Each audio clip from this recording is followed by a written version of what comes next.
An independent inquiry into child sexual abuse in the UK is planning to grill lawmakers and priests over their alleged involvement in cover-ups. The head of the inquiry, Justice Lowell Goddard, says that she will carry out 12 wide-ranging and parallel hearings spanning public institutions, politicians, and churches. The committee has already launched a helpline for those wishing to contact the committee with relevant information.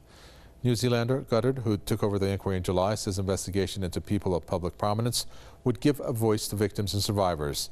The inquiry, which will last at least 5 years and cost about £18 million, was set up in 2014 after a series of scandals. Some of the abuse cases go back to the 1950s and involve churches, media personalities, and politicians. Rodney Shakespeare is a political commentator joining us from London. Rodney Shakespeare, is this going to, first of all, be legally binding? And given the fact that you have politicians involved, perhaps, do you think that anything can result out of this? First of all, this inquiry is being headed by a New Zealand judge who happens to be a woman. Now, that's very, very significant. You see, in the UK, so many things are hidden up essentially by Freemasonry.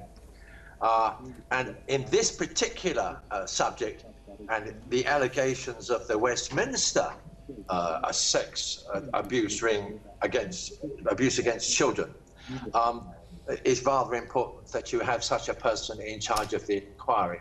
Now, the actual inquiry will provide a secure, comfortable situation for people to come forward and to tell their story. This, of course, will not be in public, and there are restrictions.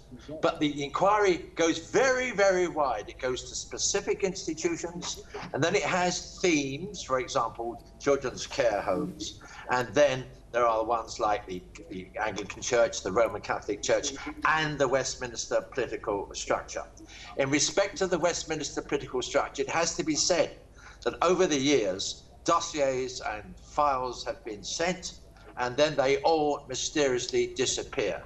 So it's about time that we did make a big effort to say that to those who are victims, is that you are going to be listened to in circumstances where you can be completely confident you will be listened to. Out of that, there's sufficient evidence and in situation where criminal prosecutions can follow. But at this stage, it is basically about providing the circumstances in which witnesses can come forward and speak in confidence to people who understand their situation and who wish to listen to what they have to say. So based on what you're saying, if it's going to be held behind closed doors, do you think that a lot of this information is not going to make its way into a court case against the relative party? At this stage, it's behind closed doors.